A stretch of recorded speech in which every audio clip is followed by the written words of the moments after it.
Fallout continues from Joe Biden's statement that no black person could vote for Trump. Trump has himself a very Twitter weekend, and Americans battle over masks and social distancing. I'm Ben Shapiro. This is The Ben Shapiro Show.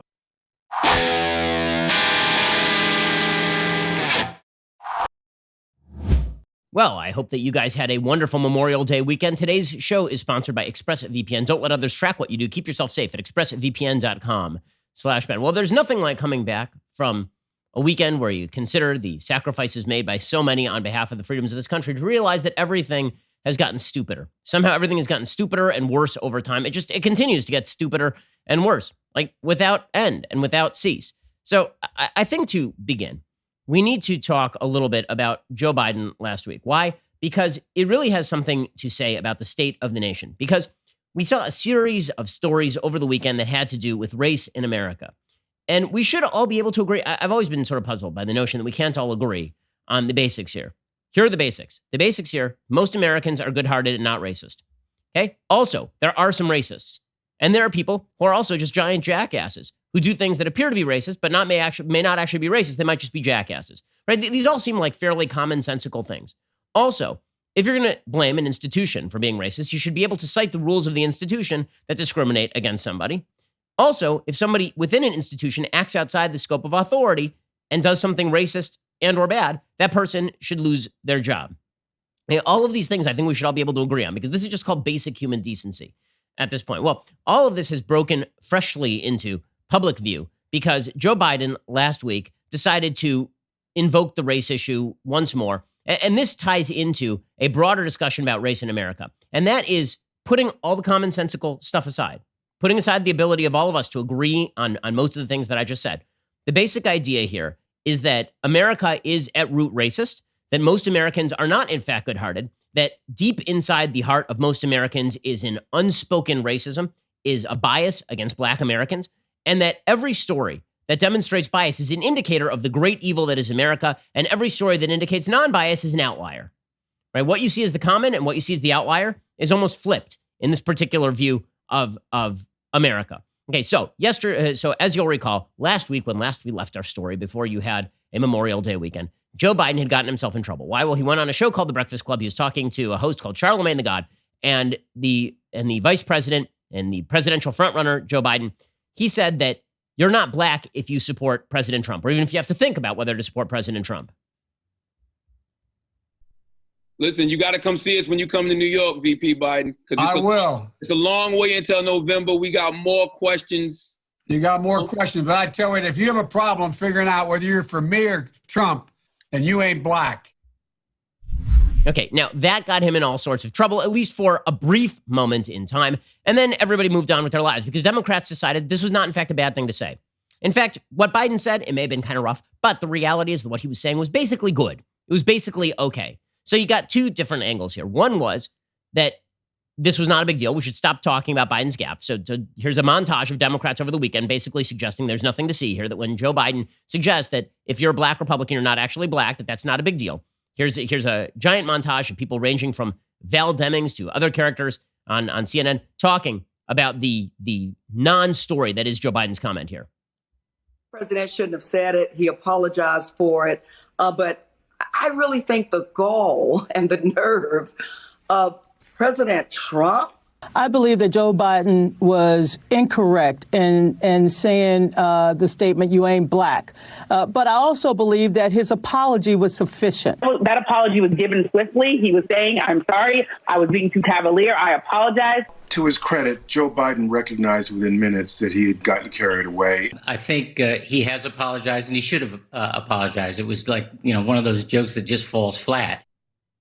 Okay, so but people were playing this as a joke. It was no big deal. Jonathan Capehart at the Washington Post today says that it's a joke. That was Jay Johnson saying it's a joke, and Michelle Sandor saying that it's a joke. Everybody basically saying it's a joke. Now, when Trump tells a joke, it's not a joke. When Joe Biden doesn't tell a joke, it is a joke, is sort of the way this works. But underlying a lot of this is the basic perception in radical left circles and among many of the intelligentsia in the mainstream media that basically Joe Biden was right. When Joe Biden says you're not legitimately Black unless you vote for a Democrat, that he is basically correct. And I think that this viewpoint is worth exploring because I do think that it animates a lot of our politics today. The attempt to see all of politics in terms of racial verity. We'll get to that in just one second because, again, I think that there are two ways of viewing politics of race. One is with certain baseline commonsensical understandings. And one is that everything is seen through the prism of America as inherently bad. We'll get to that in just 1 second. First, let's talk about the fact that the economy right now is in shambles. But there are a lot of predictions that the economy is going to come roaring back sometime in the very near future. And when it does, you're going to need a job. And that means that you're going to need to connect with prospective employers. And if you're an employer, you're going to be needing to look for the best possible employees. And this is why you need ZipRecruiter. ZipRecruiter's focus has not changed. They're still doing what they've always done, helping people find work, helping businesses find the right people for their open rules. If you're looking for a job, ZipRecruiter is working with you to find the right job faster. A lot of predictions today, one from Politico actually, that the economy is going to move into a V-shaped recovery. And a lot of people are going to be looking to hire really quickly as people move out of lockdown and back towards something approaching a new normal. If you're actively hiring, ZipRecruiter will invite candidates to apply to your most urgent roles, making it faster and easier to reach the people you need. By connecting people who need jobs and companies that need people, ZipRecruiter is working with all of us so we can continue to move forward. So let's work together, and that's what ZipRecruiter is doing. Check them out right now, ZipRecruiter.com/work together. That is ZipRecruiter.com/work together. If you're looking for a job, no better place to go than ZipRecruiter. And if you're looking for a great employee, no better place to go than ZipRecruiter. How convenient for everyone. ZipRecruiter.com/work together. Okay, so let's look at this perspective. So there are a couple of people who just said the quiet part out loud. And the quiet part is that Joe Biden is actually right. That when Joe Biden says that black people who don't vote for him are not black, that he's actually right.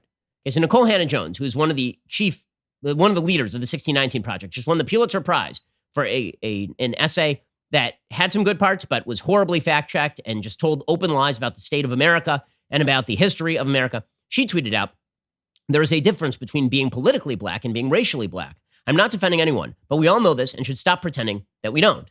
And people responded to her and they said, "Well, I'm black and I'm a Republican, so what are you talking about?" And she said, "Well, if you don't know, I won't tell you," which is always the mark of somebody who has a lot of faith in their own statements here. She ended up deleting this tweet because, of course, it was pretty humiliating to the New York Times that there's a difference between being politically black and being racially black. Jamel Hill, who used to be on ESPN, now I believe she is with The Ringer, she tweeted out, "The issue wasn't what Joe Biden said because it was accurate. The issue is that it came from Biden. It was also clearly a joke that didn't land. I'm wondering where all this outrage was yesterday when y'all president declared his public devotion to a Nazi sympathizer." Okay. So anyway, that's Jamel Hill. Fairly typical. The issue wasn't what Joe Biden said because it was accurate. So I want to actually take this view seriously because I think that this view is worth taking seriously considering so much of it dominates our public debate. So I think that there are a few things that we need to consider. One is race does not decide politics, obviously. The level of melanin in your skin does not determine whether you are a Democrat or Republican. It is also true that you could make the argument that certain policies are better for black Americans and certain policies are worse for black Americans. And you could do this about any group. You can say certain policies are better for gay Americans, certain policies are worse for gay Americans. But how people decide on which values they perceive to be important in politics really does not have to be decided by race. So, for example, let's say that there's a policy that you think is good for black Americans, like affirmative action, but you also believe that this comes along with a lot of Democratic baggage that you don't agree with. And so you vote Republican instead, even if you agree with affirmative action. Or let's say that you think that affirmative action may be good for a subset of black Americans, but it is not generally good for black Americans or good for America more broadly, right? These are all calculations you can make. So the basic idea that if you are black and not a Democrat, that you are not black is, of course, incredibly silly, right? Clarence Thomas is presumably Republican. The man grew up the grandson of a sharecropper after he didn't know who his father was. Thomas Sowell grew up extraordinarily poor, had lived in a segregated area. There are plenty of black Republicans who have been fully black, right? That statement is silly. But there is a sense in which you could perceive that voting for a particular party would call your self-perception of race into question. Okay, the only way this would work is not based on differential value assessments of politics. It would be when you are under existential threat. And this explains why so much of Democratic rhetoric, why so much of wild leftist rhetoric is about the idea that voting is not about prioritization of values or costs and benefits of particular policies. It's about survival. Because the truth is that for black Americans, for a long time, voting was about survival. If you were a black American and you were voting in favor of Democrats who were keeping you segregated in 1956 Alabama, right, there's a good case to be made that you are not thinking about your own race properly, right? And that would be true of any race. If you're a race that is under the threat of extermination, the threat of extinction, the threat of open discrimination, not covert, not implied, open discrimination. Right? If you voted for somebody who said black people are inferior, right? It wasn't like there was another, and it wasn't like there were no other choices or something. Okay, then you could see somebody like Nicole Hannah-Jones saying, okay, well, you're not being politically black, meaning your group is under actual threat, and therefore you have to vote like your group is under actual threat. The problem is that in America right now, black Americans are not under actual threat from a political group. Now, that does not mean that there aren't individual instances of racism. And one of the things that we need to go back to the commonsensical view of is that we all have the ability to call out instances of racism when we see them. So, for example, over the weekend, there was a woman who trended on Twitter because a tape came out of her calling the police on a black man. This video was put out by a person named Melody Cooper. Cooper tweeted, "Okay, when Karens take a walk with their dogs off leash in the famous Bramble in New York Central Park, where it is clearly posted on signs that dogs must be leashed at all times, and someone like my brother, an avid birder, politely asks her to put her dog on the leash, then she calls the cops." So here is the video of this woman. And this can fairly be said to be racist. I mean, what she is doing here seems to be a pretty obvious instance of racism. So this black man says to her, "Put your dog on the leash," according to him. And then she basically threatens to call the cops. And not only does she threaten to call the cops, what's amazing about this is she is imputing to the police her own level of racism. Because she says, "I'm going to call the cops and I'm going to tell them that an African-American man is threatening my life." Right? Assuming, presumably, that the police, being brutal, vicious racists at the NYPD, are going to arrive and immediately just shoot the black guy, which, of course, there's no evidence of. So here is a little bit of the video. This is a racist incident. This is a woman being a racist, even if she probably doesn't even perceive herself as a racist because she's probably a good Upper West Side liberal. But this is about as racist as it gets. Here she is. "Sir, I'm asking you to stop. Please don't come close to me. Sir, I'm asking you to stop recording me. Please don't come close to me. Please take your phone off. Please don't come close to And me. I'm taking a picture and calling the cops. Please call the cops. Please call the cops. I'm going to tell them there's an African-American man threatening my life. Please tell them whatever you like. There is an African-American man. I am in Central Park. He is recording me and threatening myself and my dog. And my... I'm sorry, I can't hear you either. I'm being threatened by a man in the Ramble. Please send the cops immediately." Okay, and she's getting hysterical, and meanwhile, she's collaring the dog. By the way, the dog ended up being taken away from her by the shelter that saw this video because she's grabbing the dog without the leash. She's grabbing it by the collar to subdue it. When the police arrived, only the woman remained on the scene, according to the police. Melody and Christian Cooper did not return messages seeking comment on Monday night. So Christian Cooper is the name of the man. He put out an account, and he explained that basically she was making a false report to the police. So according to the New York Daily News, on Monday night, a firm for which the woman is believed to have worked, Franklin Templeton, tweeted a statement she'd been placed on administrative leave while they investigated the incident. The dog rescue organization in which she was involved, Abandoned Angels Cocker Spaniel, said on its Facebook page she had voluntarily surrendered the rescue pup. She apparently has now apologized for the situation. Right? According again to the New York Daily News, she says, "I sincerely and humbly apologize to anyone who saw this, especially to that man. His family was unacceptable. I humbly and fully apologize to everyone who's seen that video, everyone that's been offended, everyone who thinks of me in a lower light. I understand why they do. I've come to realize, especially today, that I think of the police as a protection agency, and unfortunately, this has caused me to realize there's so many people in this country that don't have that luxury." She said that her entire life is being destroyed right now because she's put on administrative leave. She said, "I'm not a racist. I did not mean to harm that man in any way." The NYPD First Deputy Commissioner Benjamin Tucker told WPIX 11 Tuesday the department isn't looking to charge the dog owner, so we're not going to prosecute that. We have bigger fish to fry. The DA would not prosecute. It's not even clear it would be actionable. It's hard to understand why she did what she did. The fact she invoked race is disturbing. She's got a dog. The sign says the dog must be leash. And in effect, she was the problem. So again, basically, he requested, according to Melody Cooper, that she leash her dog, and apparently she went nuts on him, and then he started videotaping her to document the exchange. Again, the part of this that seems racist is that she keeps saying that he's an African-American man, and she's going to call on the cops to take care of this African-American man, seems to sort of be the implication. Now, do I think that this woman should be doxxed online? No, I don't. I think that we can all see the racism. I think that she is going to be ostracized from her social circles. I don't think it's necessary for everybody online to pile on to demonstrate their virtue signaling. But again, this is an example of a fairly well-documented racist incident, and everybody basically agrees, right? Because when things are well-documented, everybody basically agrees.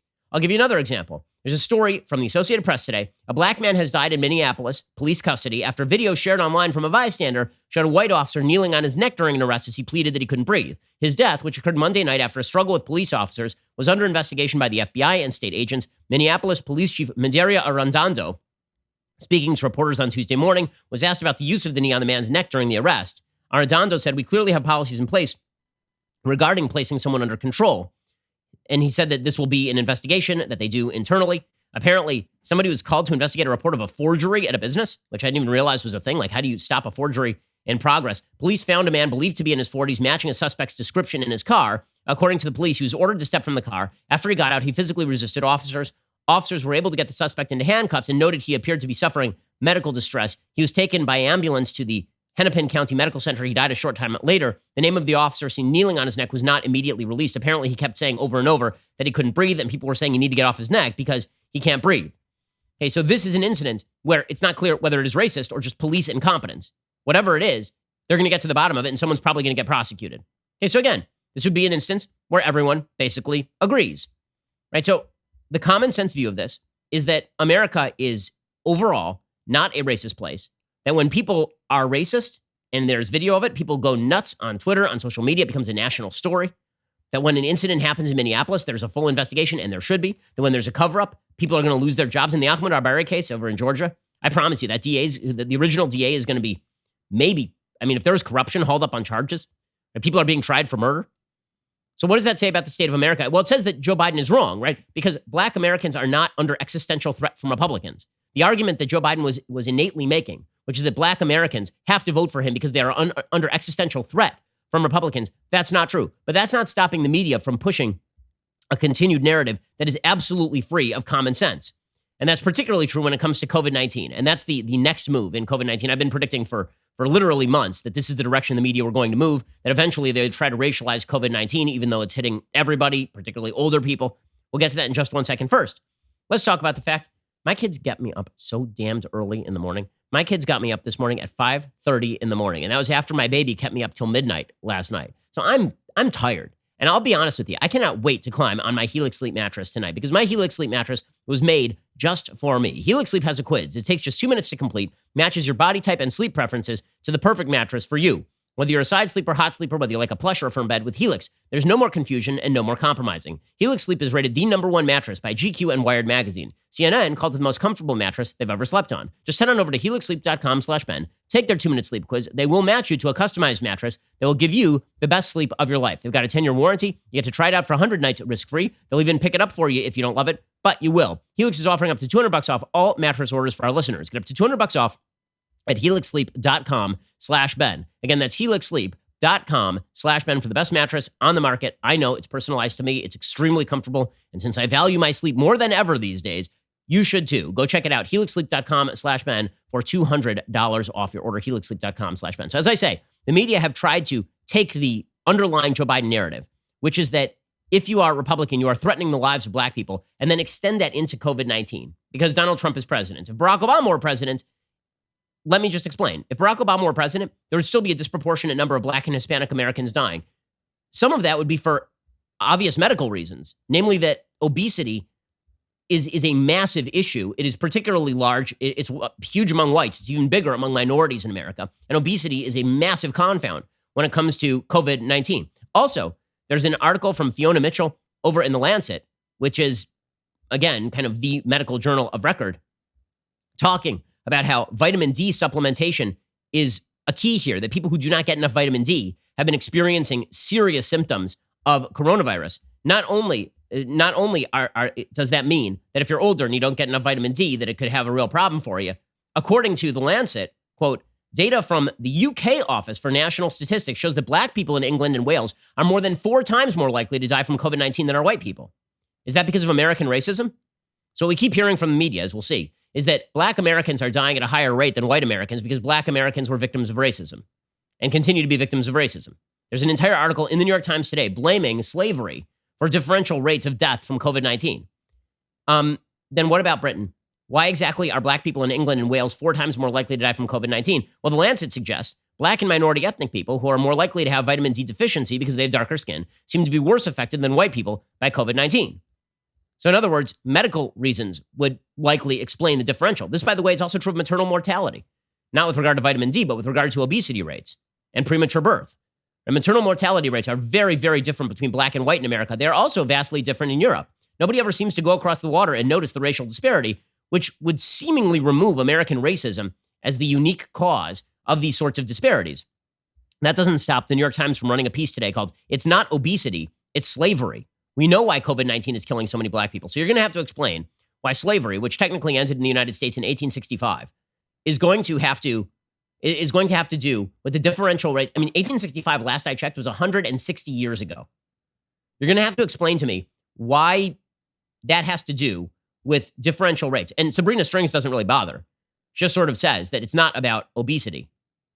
She says, the era of slavery was when white Americans determined that black Americans needed only the bare necessities, not enough to keep them optimally safe and healthy. It set in motion black people's diminished access to healthy foods, safe working conditions, medical treatment, and a host of other social inequities that negatively impact health. Okay, you can make this argument in like 1880. You can even make this argument during Jim Crow. You can make this argument in 1970, probably. You can't make this argument in 2020. It is now 55 years since the Civil Rights Act. At some point, you're going to have to say maybe people should just eat healthier. Maybe personal habits have something to do with differentials, with the differentials. Because let's be real about this. If you are a healthy young black person, you're dying of this at the same rate as a healthy young white person. If you're an unhealthy white person, you're also dying at this of higher rates. In other words, looking at the racial confound as though that is the key indicator is not right. Looking at the medical confounds as the key indicator would be right. But this plays into the Joe Biden narrative, which is that if he were president, black people would not be dying at as high a rate, which of course is silly. And Barack Obama would make the same argument. And then if we're pointed out that, by the way, people are going to die at the same rates regardless because the situation on the ground is the situation on the ground, then you just blame historic racism, which of course is connected with the evils of today's Donald Trump. You play this intellectually dishonest game where you say slavery equals Donald Trump. Therefore, slavery led to this. Therefore, Donald Trump is leading to it right now. And this is why this New York Times piece argues, despite the lack of clarity surrounding findings, one interpretation of the disparities is the idea that black people are unduly obese, which is seen as a driver of other chronic illnesses and is believed to put black people at high risk for serious complications from COVID-19. These claims have received intense media attention. According to CDC, 42.2% of white Americans and 49.6% of African Americans are obese. Researchers have yet to clarify how a 7 percentage point disparity in obesity prevalence translates to a 240% to 700% disparity in fatalities. Experts have raised questions about the rush to implicate obesity and especially severe obesity.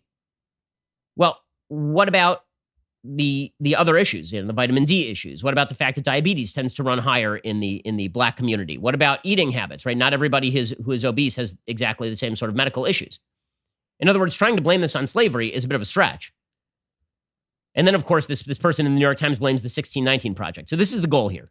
The goal is that in order to target Republicans as the root of all evil, you're going to suggest that slavery is the root of all evil and that every outlier is every bad situation in America, every racist situation in America is an indicator of deep American evil, not a situation in which you can look and you can actually see in real time as good-hearted Americans on all sides of the aisle condemn the racism. It's easier to move into the idea that America is deeply racist because people are dying at differential rates of COVID-19. And we're going to get to more of this in just 1 second, because this would provide Donald Trump with an opportunity to be a unifying figure, considering that Democrats right now, including Joe Biden, are trying to divide Americans along racial lines in a time when we have a pandemic that is hitting everybody and when everybody is scared and when we've had the greatest lockdown in American history. We'll get to that in just 1 second. First, let's talk about the fact that when you run a business, HR issues can absolutely destroy you. Wrongful termination suits, minimum wage requirements, labor regulations, and the regulations are getting more complex day by day. This is why you probably need an HR manager, but HR managers are not cheap. An average of $70,000 a year to hire an HR manager. This is why you need an HR service just for you. Bambee, spelled B-A-M-B-E-E, was created specifically for small business. You can get a dedicated HR manager, craft HR policy, and maintain your compliance, all for just $99 a month. With Bambee, you can change HR from your biggest liability to your biggest strength. Your dedicated HR manager is available by phone, email, or real-time chat. From onboarding to terminations, they customize your policies to fit your business and help you manage your employees day to day, all for just $99 a month. Month to month, no hidden fees, cancel anytime. You didn't start your business because you felt like, I just want to spend tons of hours on HR compliance. Let Bambee help get your free HR audit today. You can't afford the risk of not having your HR in order. Go to Bambee.com/Shapiro right now to schedule your free HR audit. That's BAM to the BEE.com/Shapiro, Bambee.com/Shapiro. Go check them out right now. Okay, so Democrats have been forced to focus on the race narrative again because Democrats are worried that the economy is going to recover. That's not me making some sort of speculative argument. That's an article in Politico. It is called the general election scenario that Democrats are dreading. written by Ryan Lizza and Daniel Lippman. Neither one of them a right-winger. In early April, Jason Furman, a top economist in the Obama administration, now professor at Harvard, was speaking via Zoom to a large bipartisan group of top officials from both parties. The economy had just been shut down, unemployment was spiking, and some policymakers were predicting an era worse than the Great Depression. The economic carnage seemed likely to doom President Donald Trump's chances at re-election. Furman, tapped to give the opening presentation, looked into his screen of poorly lit boxes of frightened wonks and made a startling claim. We're about to see the best economic data we've seen in the history of this country. The former cabinet secretaries and Federal Reserve chairs in the Zoom boxes were confused. Furman said everyone looked puzzled, as though I'd misspoken. He then laid out a detailed case for why the months preceding the November election could offer Trump the chance to brag truthfully about the most explosive monthly employment numbers and GDP growth ever. This makes perfect sense. If you artificially shut down the economy, and then the economy springs back to life, you're going to see massive numbers, right? If the economy dumps 40%, and then month on month you see a 10% increase, those are going to look like massively explosive numbers. A former White House Obama official says, quote, "This is my big worry." Asked about the level of concern among top party officials, he said it's high, high, high. Okay, first of all, you shouldn't be concerned about the recovery of the economy. You should be celebratory about the recovery of the economy. The fact that Democrats are concerned that there may be a V-shaped recovery is pretty unfortunate. It is not only unfortunate, it also means that people are suspicious that Democrats are going to artificially tamp down the economy in order to ensure that Donald Trump isn't reelected. I mean, it's hard not to draw that conclusion when you're saying you're deeply worried that the economy may recover. In a V-shaped recovery, the economy would recover much faster than during the Great Recession. Furman said the Trump argument will be he's producing the fastest job growth and fastest economic growth in history. If he has any ability to do nuance, he will say, we're not there yet, reelect me to finish the job. The Biden argument will be the unemployment rate is still 12%. Even with those millions of jobs, we are still down 15 million jobs and we need new economic policies. But if you see it as a massive recovery, that is damaging to Democrats. So this is why a lot of Democrats are moving into the sort of territory of race first. Okay, well, but that leads to that gives President Trump a pretty good opening here, right? All President Trump has to do to win re-election, and there are some polls out, by the way, from CNBC showing that President Trump is still doing fairly well in the swing states. In a hypothetical matchup among all the battleground voters surveyed, he has a 48-46 lead over Joe Biden. This is according to CNBC on May 20th. 41-32 edge among independents. Democrats and Republicans in Arizona, Florida, Michigan, North Carolina, Pennsylvania, and Wisconsin basically have Trump running a little bit ahead. So that is a narrow lead, and he's leading among independents. And he is leading Biden 51-40 in terms of who would do a better job handling the economy. Well, that seems like a pretty solid base to run on. When you add on top of that the widespread American perception, the widespread American agreement that we are not at root a racist country, that America is actually filled with good-hearted people who are willing to call out racism, and the Democrats' racial narrative starts to fall flat too. So yesterday was Memorial Day, and President Trump spoke on Memorial Day, and he talked about the national anthem and the national anthem uniting us. Now, if President Trump were a unifying figure, this would be a great pitch. It would, because the fact is that most Americans still believe in the national anthem and the American flag.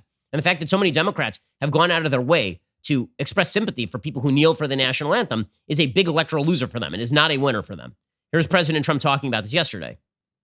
Every time we sing our anthem, every time its rousing chorus swells our hearts with pride, we renew the eternal bonds of loyalty to our fallen heroes.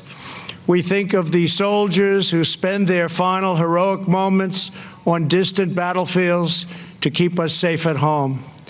We remember the young Americans who never got the chance to grow old, but whose legacy will outlive us all. Okay, so all of that is good stuff. And then President Trump yesterday, of course, when he laid a wreath at Arlington, the media totally miscovered this because Trump then went golfing a little bit later in the day. And so they showed pictures of Joe Biden at Memorial Day at a local veterans memorial. And then they juxtaposed that with Trump golfing. But Trump did go to lay a wreath at Arlington National Cemetery. People were giving him flack because he wasn't wearing a mask. He was outdoors. He was 6 feet from everybody else. That was not really the issue. We'll get to the masking issue in just a second, which has become shockingly partisan. But the president did go to Arlington yesterday. Okay, so all of this would be a good opportunity for Trump, right? Just politically speaking, all of this is a good opportunity for Trump. Joe Biden is trying to claim that Republicans are an existential threat to Black Americans. That they literally, I mean, that is the underlying message that he is providing, echoed by Nicole Hannah-Jones, echoed by Jamel Hill, right? That is the message. And on top of that, they're deeply worried about the economy. So all Trump has to do is say, listen, we brought you the best economy in American history up until coronavirus. When we come out of this, there will be a spike in the economy. It's going to be great. What you don't need is a fundamental remaking of American society, right? That's his re-election pitch. Instead, the president has Twitter. And I got to say, it's It's imbecility of the highest order on a political and moral level to do with his Twitter what he does. It is stupid. It is stupid. I understand a lot of people like the Twitter. I don't, frankly, care. I don't care because the people who love his Twitter are not the people who are not going to go to the polls anyway. You're not the people he needs to win. You're going to vote for him anyway. You know what's not useful? In a time when you are running against a deeply divisive opponent like Joe Biden, and he is, he's deeply divisive. He's trying to run as a unifier. He is not. Barack Obama was a deeply disunifying president.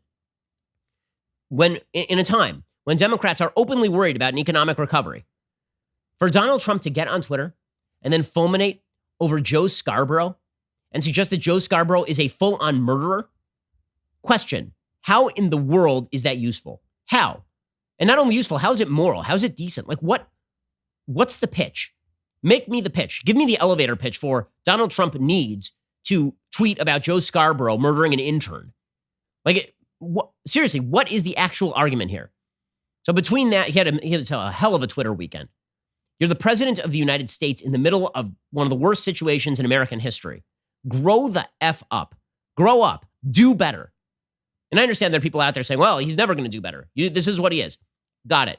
That does not relieve you or me of the obligation to call out immorality when I see it. Not only immorality, political malpractice on the highest level. Because if you believe in a lot of the Donald Trump agenda, in terms of stuff he is doing policy-wise, you need to root for him to stop this bullcrap. It's insanity. I can get to more of this in just 1 second. First, let's talk about the fact that right now, pretty terrible time to go to the post office, especially when you can be saving time and money by not going to the post office.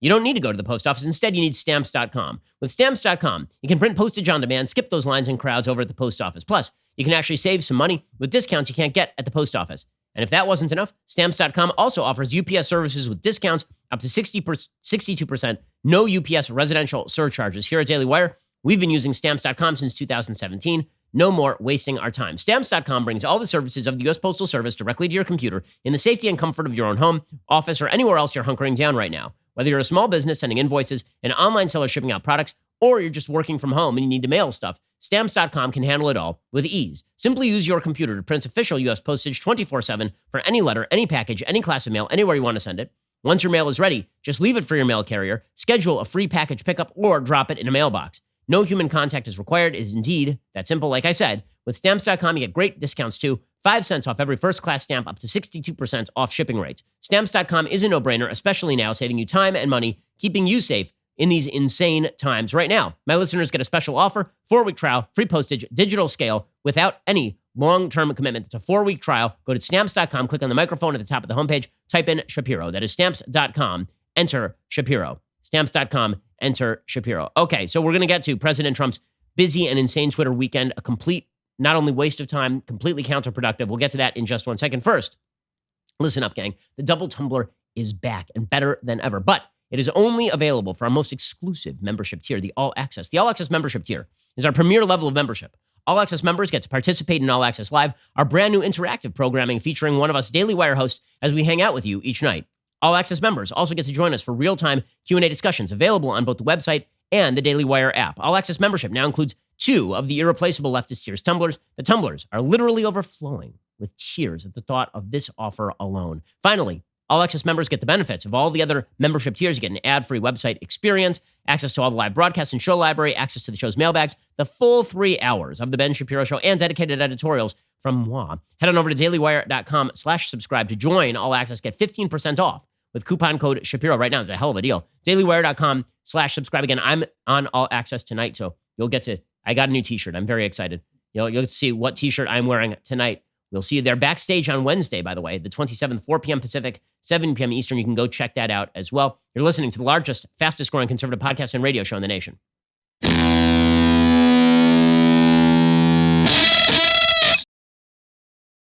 Alrighty, so President Trump had himself a hell of a Twitter weekend, as I say. This would be a time for unifying. He's got Joe Biden living in a basement, not able to string together a sentence, and claiming that black people are under existential threat because of the same Joe Biden who suggested that Mitt Romney was going to re-enslave black people in 2012. Okay, so this is nothing new for Joe Biden. Okay, and so what does Trump decide to do? Well, he decides to retweet a bunch of stuff. Okay, so what did he retweet? Well, he retweeted a guy named John Stahl, who I've never heard of, saying, when I see one of these polls that has Malarkey the racist up 6 to 8 points everywhere, I'm thinking they must have called the same 1,000 people from 2016 that said that HRC, the Bleep, was up 68%. So number one, I doubt that Trump even read the entire tweet, right? Because that's what he does. He'll tweet like the first half of the tweet. HRC, the word is skank there, by the way, is the word that he, so he retweets that, which is always a great look. Then he retweets John Stahl again. I don't know why he was on this guy's account. We just got to look at the official portrait for the self-proclaimed governor of Georgia. She fought a tough race, kissed a lot of babies, visited every buffet restaurant in the state. Joe will be a racist if he doesn't pick her. So you got the president now calling Stacey Abrams fat, which is always an excellent look. Then he decided, you know what's a good idea? I'm going to spend the entire weekend implying that Joe Scarborough murdered an intern. Okay, so for people who didn't know this story, back when Joe Scarborough was in Congress, there was an intern in his office, and she died in one of his congressional offices. She died because she had an undiagnosed heart condition. She had apparently some sort of heart attack, and she banged her head on a desk, and she died. It's a really tragic story. This led Donald Trump to tweet out a lot of interest in this story about psycho Joe Scarborough. So a young marathon runner just happened to faint in his office, hit her head on his desk, and die. I think there's a lot more to this story than that. An affair? What about the so-called investigator? Read story. And then he links to truepundit.com. And then he continues along these lines. A blow to her head, body found under his desk, left Congress suddenly, big topic of discussion in Florida, and he's a nut job with bad ratings. Keep digging. Use forensic, geniuses. Okay, that wasn't it. This morning, he was back at it, was the president of the United States. And just like he said, the opening of a cold case against psycho Joe Scarborough was not a Donald Trump original thought. This has been going on for years, long before I joined the chorus. In 2016, when Joe and his wacky future ex-wife Mika would endlessly interview me, I would always be thinking about whether or not Joe could have done such a horrible thing. Maybe or maybe not, but I find Joe to be a total nutjob, and I knew him well, far better than most. So many unanswered and obvious questions, but I won't bring them up now. Law enforcement eventually will. Question. So here's the thing. When Doc Brown fell off his toilet and hit his head on the sink, he invented the flux capacitor. When Donald Trump fell off his toilet and hit his head on the sink, he just tweets, apparently. And what in the absolute F is this? What is this? What is this? Seriously. This led to the wonderful spectacle of the husband of the woman writing a letter to Jack Dorsey of Twitter saying, Mr. Dorsey, nearly 19 years ago, my wife, who had an undiagnosed heart condition, fell and hit her head on her desk at work. She was found dead the next morning. Her name is Lori K. Clausitis, and she was 28 years old when she died. Her passing is the single most painful thing I've ever had to deal with in my 52 years and continues to haunt her parents and sister. I've mourned my wife every day since her passing. I've tried to honor her memory and our marriage. As her husband, I feel one of my marital obligations is to protect her memory as I would have protected her in life. There has been a constant barrage of falsehoods, half-truths, innuendo, and conspiracy theories since the day she died. I realize this may sound like an exaggeration. Unfortunately, it is the verifiable truth. Because of this, I have struggled to move forward with my life. The frequency, intensity, ugliness, and promulgation of these horrifying lies ever increases on the internet. These conspiracy theorists, including most recently the President of the United States, continue to spread their bile and misinformation on your platform, disparaging the memory of our wife and our marriage. And then he asks Jack Dorsey to delete Trump's tweets. Like, question, how in the world is this useful? How in the world is this useful? Like, put aside the immorality of it. It's obviously immoral to accuse people of murder without evidence. It turns out to be a very, very immoral thing to do. It also turns out that when you're accusing a woman who is married of having an affair with another man without any evidence, that's also a very ugly and terrible thing to do. But put aside that, if you're a Republican and you're thinking you want Trump reelected, this is political malpractice. Speaking of political malpractice, President Trump decided to go after Jeff Sessions, his former attorney general. Now, let's just understand something. Senator Sessions, okay, or Attorney General Sessions, he'd been a senator in Alabama. When he first ran in Alabama, he ran a competitive race. By the time he ran for re-election, for like the third time, Jeff Sessions had no opponent. He was winning over 2/3 of the vote. Now, Jeff Sessions was not available to run in the last senatorial election. Instead, Alabama Republicans decided Roy Moore would be their candidate, a guy who allegedly was trolling the food courts for 14-year-olds when he was in his 30s. Okay, and then he lost to Doug Jones, specifically because people don't like electing people who troll the food courts for 14-year-olds when they are 30 years old. Okay, so Doug Jones, a Democrat, ended up representing Alabama. That Alabama Senate seat is a debacle. There's no way it should be blue. All Trump has to do is just let Jeff Sessions go back to the Senate. Now, there's another candidate there named Tommy Tuberville, a former Auburn football coach. Maybe he'll win. Maybe he'll do great. I don't know Tommy Tuberville very well. I do know one thing. Jeff Sessions has won that race like 11 times. Right? Jeff Sessions is a guaranteed shoe-in victory in Alabama. That seat goes back to red. And by the way, Jeff Sessions votes 100% of the time. 100% of the time with Donald Trump. Jeff Sessions was the first major American political figure to endorse Donald Trump. The first. Not one of the first, the first. When no one was taking Trump seriously, Sessions did on the basis of immigration policy alone. I know that because I remember when he did it. And I know Jeff Sessions, and I know Stephen Miller, and I know all the people who were involved. Okay, so I remember when Sessions did that. It was a big shock because a lot of people thought Sessions might have endorsed Cruz. So then he becomes attorney general. And by law, he has to recuse himself. Well, Trump is very angry that Sessions ever recused himself. He suggests that Jeff Sessions should have resigned. Jeff Sessions offered to resign, and Trump turned it down. Jeff Sessions also didn't know that the Obama apparatus was still investigating the Trump administration when he took office. Okay, so this has led Trump to tweet out Jeff Sessions over and over about how Jeff Sessions is bad. This is so counterproductive and idiotic. Again, I cannot believe how stupid this is. Because he's not throwing over Jeff Sessions because Jeff Sessions isn't going to win the seat or vote with him. He's throwing over Jeff Sessions because he can't put aside the petty personal slights.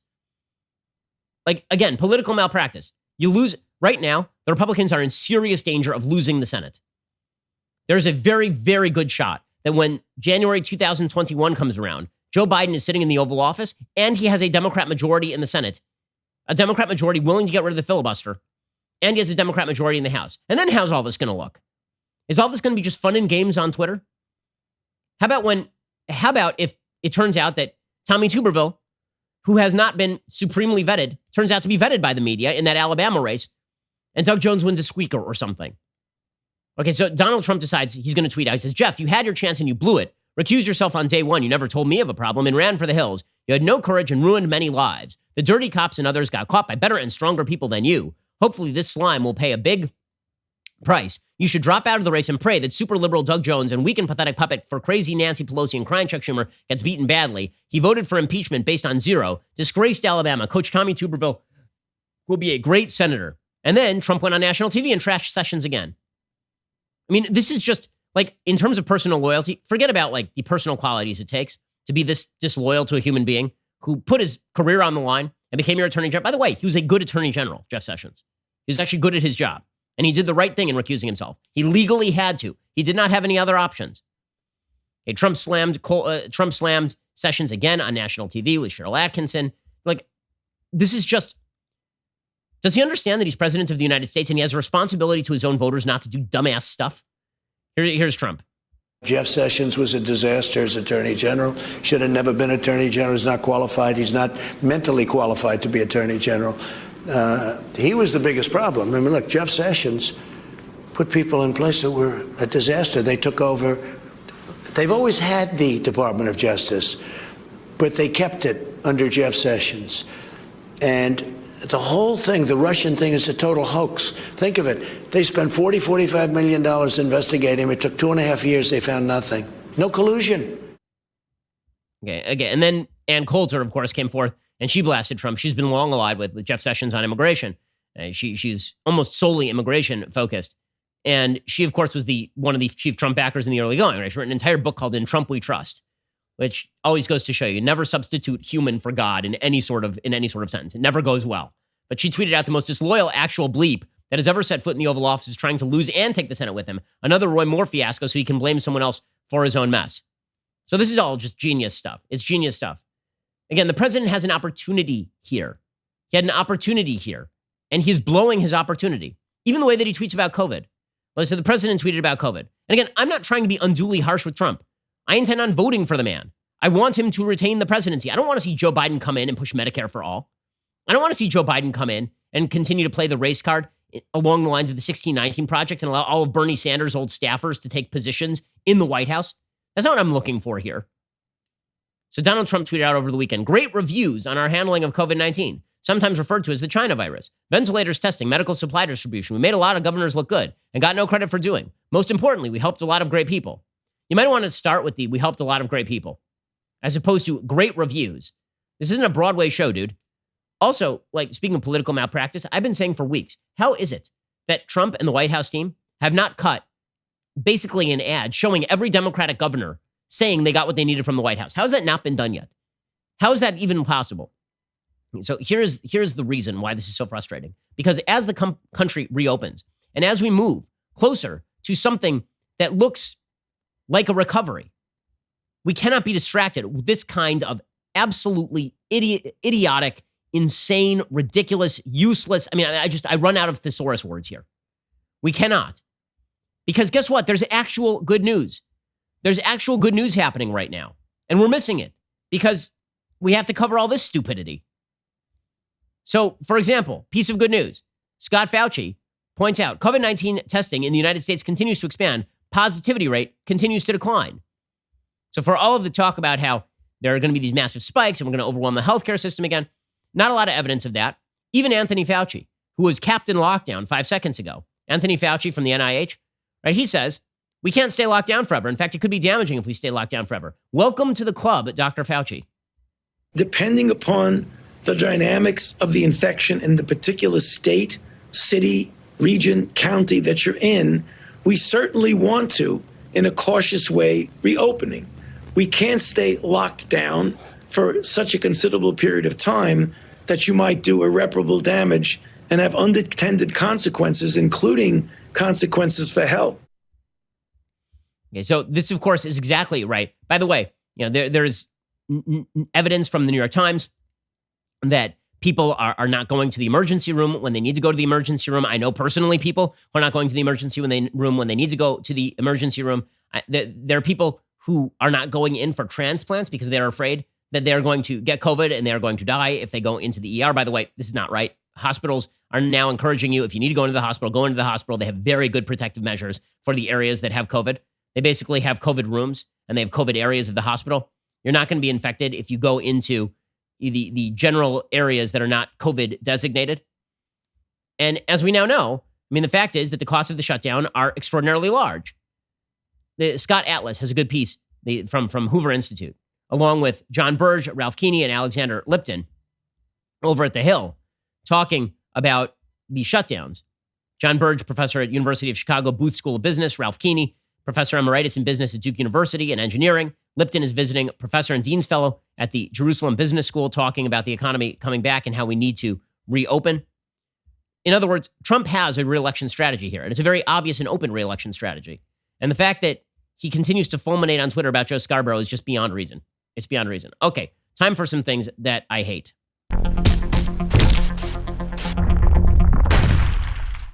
So the media malpractice when it comes to COVID-19 continues apace. Just because we're seeing increasing numbers of cases nationally does not mean that we are seeing an increased percentage of positives. So as I mentioned before, Scott Gottlieb, former FDA commissioner, he tweeted out this morning that the national positivity rate on COVID-19 tests continues to decline, which is very, very good news. We are not seeing a spike in terms of ICU care. We're not seeing a spike in terms of deaths. Maybe that'll trail a couple weeks from now.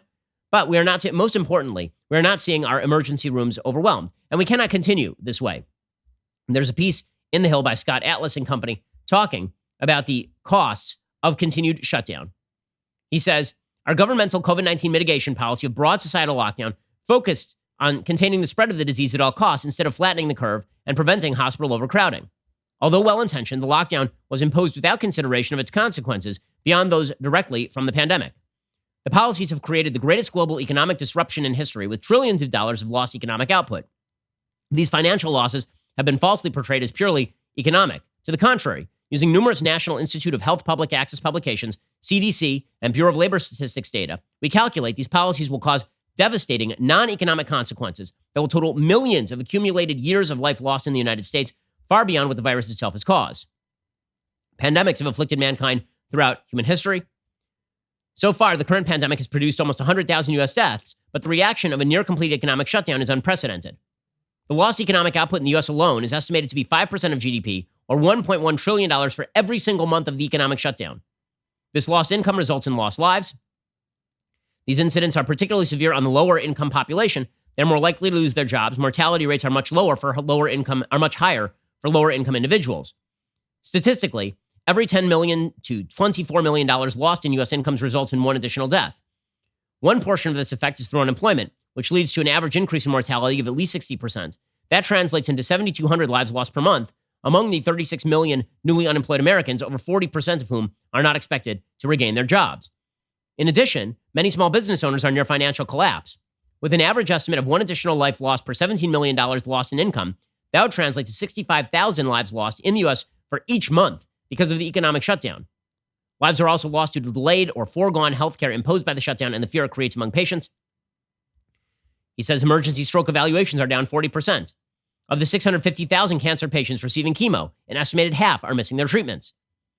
These unintended consequences of missed healthcare amount to more than 500,000 lost years of life per month, not including all the other known skipped care. The reason that he is using lost years of life is because that is a better and more specific metric than just lives lost. Because if you have a lot of people who are dying in nursing home and their life expectancy was another 4 or 5 months and they die 5 months early, that is a different thing in terms of calculating public policy than a 30-year-old dying 50 years early or a 40-year-old dying 40 years early. That does not mean that every life lost isn't a moral tragedy, but when you're making actuarial decisions, as I've said before, you have to take into account the differences between losing 5 months of life and losing 40 years of life, obviously. Okay, so the media continue to get this wrong. Chris Wallace went after Dr. Deborah Birx the other day. He asked if they opened it too soon, if there was too much opening too soon. No, there was not too much opening too soon. The evidence was that there was not going to be an overwhelming of the healthcare system. Again, people are just ignoring what the original purpose of the lockdowns was because the goalposts have moved. Here is Chris Wallace. A month ago, you were saying we were going to come down below the low end of the model, which is 100 to 240,000 to 60,000. So my question is, in this last month, did you underestimate the strength of the virus? Did we reopen too soon? Did we reopen without sufficient restrictions? What I was saying in that briefing that you were talking about is what that current model was showing. And that's exactly right. Why is it that she's being asked about being a little too optimistic, but we never hear about the Niall Ferguson model over in Britain that was off by like orders of magnitude? You know, that's really what we should be hearing about. By the way, it is not too early to open. Birx says that they are preparing for a second wave in the fall. You knew this was coming. This was, of course, always going to come. It's one of the reasons why lockdown was never going to continue to be a strategy. It's just not going to be a strategy that is worth doing. We are preparing for that potential fall issue, both in PPE, which is protective devices, both in ventilators, stockpiles, and ensuring that we're really pushing on therapeutics and vaccine development so we can be ready if the virus does come back in a significant way. Okay, and that is the plan. By the way, the economy is starting to come back. I mean, this is good news. According to the Wall Street Journal, for economy, worst of coronavirus shutdowns may be over.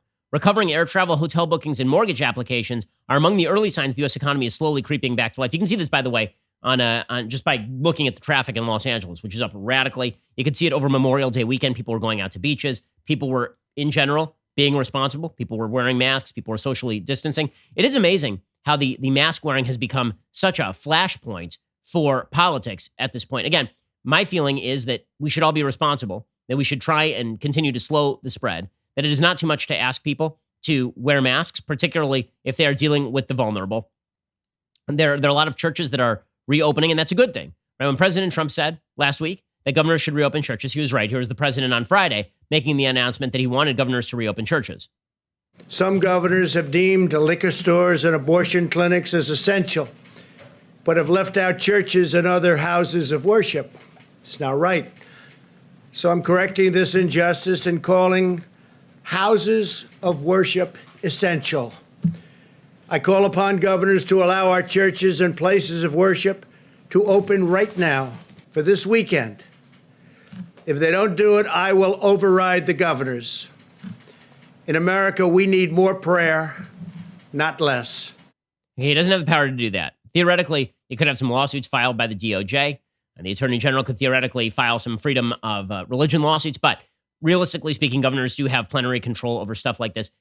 With that said, churches were starting to reopen. Synagogues are starting to reopen. Now the question is just be responsible. And again, the folks who are very, very upset about mask wearing, there's two things that are happening. One is there's a group of people who are like, I'm not wearing masks under any circumstances because it's a pansy move. And I'm not going to wear a mask because if I wear a mask, that just shows that I'm not brave and people need to get back out there and be brave. No, the mask isn't to protect you. The mask is to protect other people around you. It's not brave to expose other people around you to possibility of coronavirus, and you won't know if you have it because 80% of people who have this thing are asymptomatic. So if you're in an old age home, you'd wear it. Now, if you're with a bunch of other young people at a pool party or something, I'm not sure it's the biggest deal. Like there was a tape that was going around from the Ozarks of people not socially distancing and not wearing masks, and they're all in a pool. Okay, they're all 18, they're all 20. They're outdoors. They're also in a pool filled with chlorine. Chlorine apparently does kill the virus. So is this a great idea? No, it's an idiotic idea. But at the same time, is this like where I'm most worried about an outbreak of coronavirus? Not unless all those people go home and infect grandma, right? That would be the irresponsible activity.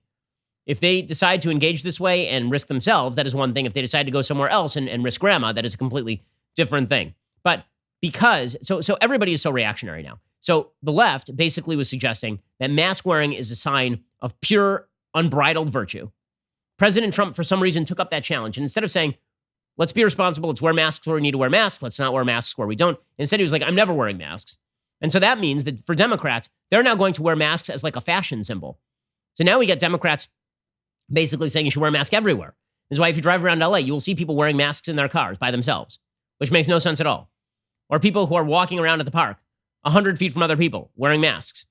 That's just virtue signaling at this point. That is not a useful thing. Mike DeWine, the governor of Ohio, he gets this right. He says, I don't really understand why there's controversy over this. Wearing a mask is about courtesy if you're within a certain distance of other human beings. What we do directly impacts others. And we're not saying if you're in a car and you're driving by yourself, you don't have to wear a mask. You don't have to wear a mask if you're out, away from people, hiking or doing all kinds of different things, or in your own house. But when you go out and interact directly with people, we're asking Ohioans to do this. And so it's not about politics. It's not about conservative or liberal. It's about helping other people. Okay, that is basically correct. But this has led to Democrats being like, well, you're stupid if you don't wear a mask. If you don't wear a mask everywhere you go, it's because you're dumb. So Andrew Cuomo, who couldn't even protect the old age homes, Andrew Cuomo, over the weekend, he was like, yeah, you're dumb if you don't wear a mask. Why you wouldn't use it? There's no legitimate, rational explanation. Well, I don't like the way it looks. You know what? Paint something on the mask, right? Get a new color. It's not smart. It's not smart. My colleague, Melissa DeRosa, said yesterday, it was stupid. That's another way of saying not smart. Sort of the hyper New York way of saying that. Takes less words. Okay, so this turned into, over the weekend, Donald Trump goes to Arlington. He's not wearing a mask. He doesn't need to wear a mask. He's away from other people. He's outdoors. He's also the most tested person on earth, I'm sure. Joe Biden goes to a veterans memorial with his wife, and he's being feted for wearing a mask. He literally, look, you can see the tape. He's nowhere near other human beings. Nowhere near them. The reason he's wearing a mask is because he's virtue signaling now. So this has turned into, if you take COVID seriously, you're wearing a mask. If you don't take COVID seriously, you're not wearing a mask. How about this? Wear a mask when you're supposed to, and you don't need to wear a mask if you're outdoors at a veterans memorial. You know, again, this has just turned into fashion. It's a fashion thing now. Everything in America begins as like a serious policy proposal and eventually turns into a polarized discussion about absolute, utter, stupid nonsense. Just ridiculous on every level. Here's the reality. Want to get back to work? Want to have that V-shaped recovery? Wear the mask when you're indoors with other people, when you're within 6 feet of other people. Don't do it when you're outdoors and away from other people. And then go back to work. And if you don't want to be with other people and you don't trust other people, then stay home. There's your reopening policy. We've done it. Magic. Okay, that's exactly what people are doing on every level, right? That's exactly how things are going. The fact that everything breaks down into prior partisanship is just insane to me. Utterly, utterly crazy. All right, time for a quick thing that I like. So, my wife and I have sort of run out of new movies because no new movies are being made. And I happen to have seen nearly every movie ever made at this point. And so we've been going back and watching some great oldies, or at least that's what we call them where I'm from. Back to the Future is just, you forget how good a movie this is because it's so popular. The script of this movie is so good. And the score to this movie by Alan Silvestri is just phenomenal. It is a phenomenal score. The last 15 minutes are one long musical cue, and it is one of the best musical cues in film history. It's a fantastic cue. Everything from when Marty gets back to Doc and then the storm starts, from that to the end of the movie is basically one musical cue. It is a great cue. It's fantastic. The script is incredible. Michael J. Fox is absolutely charming. The backstory to the movie is kind of fantastic because Michael J. Fox had a conflict when he was doing Family Ties, and so he actually couldn't play Marty McFly. They actually did like the first third of the movie with another actor, and then they went back and they spent $3 million and reshot it with Michael J. Fox because they realized that the actor just wasn't working out. I'm trying to remember his name. He actually became kind of a famous actor. But the movie is great. Here's a little bit of the trailer. If you've never seen Back to the Future, you're really, really missing out. It's fantastic. Are you telling me you built a time machine? What about the warrior? He's sending Marty 30 years back in time. It works! It's a flying saucer from outer space!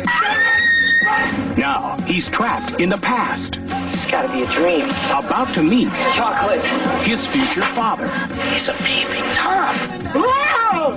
And he's making so an originally it impression. was Eric Stoltz who was supposed to play this part. He went on to play, a lot of other parts, have a fairly big career, particularly doing kind of character actory stuff.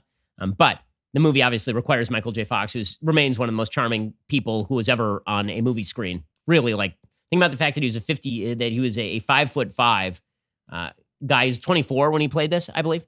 And just the most charming thing on TV. And I mean, imagine having the biggest hit on TV and the biggest hit in movie theaters at the same time, which is exactly what he did. Pretty incredible. All right, we'll be back here later today with 2 additional hours of content. Otherwise, we'll see you here tomorrow. I'm Ben Shapiro. This is The Ben Shapiro Show. The Ben Shapiro Show is produced by Colton Haas, directed by Mike Joyner, executive producer Jeremy Boring, supervising producer Mathis Glover and Robert Sterling, assistant director Pavel Wydowski, technical producer Austin Stevens, playback and media operated by Nick Sheehan, associate producer Katie Swinnerton, edited by Adam Sayevitz. Audio is mixed by Mike Coromina. Hair and makeup is by Nika Geneva. The Ben Shapiro Show is a Daily Wire production. Copyright Daily Wire 2020. Joe Biden informs 40 million black Americans that if they support our president, they ain't black. Is Joe Biden a racist? Is Joe Biden a rapist? Democratic Representative Ilhan Omar says she believes the woman accusing Biden of sexual assault. But she's going to vote for Biden anyway. And President Trump accuses MSNBC's Joe Scarborough of murdering a staffer. Some heavy stuff to start the week. Check it out on The Michael Knowles Show.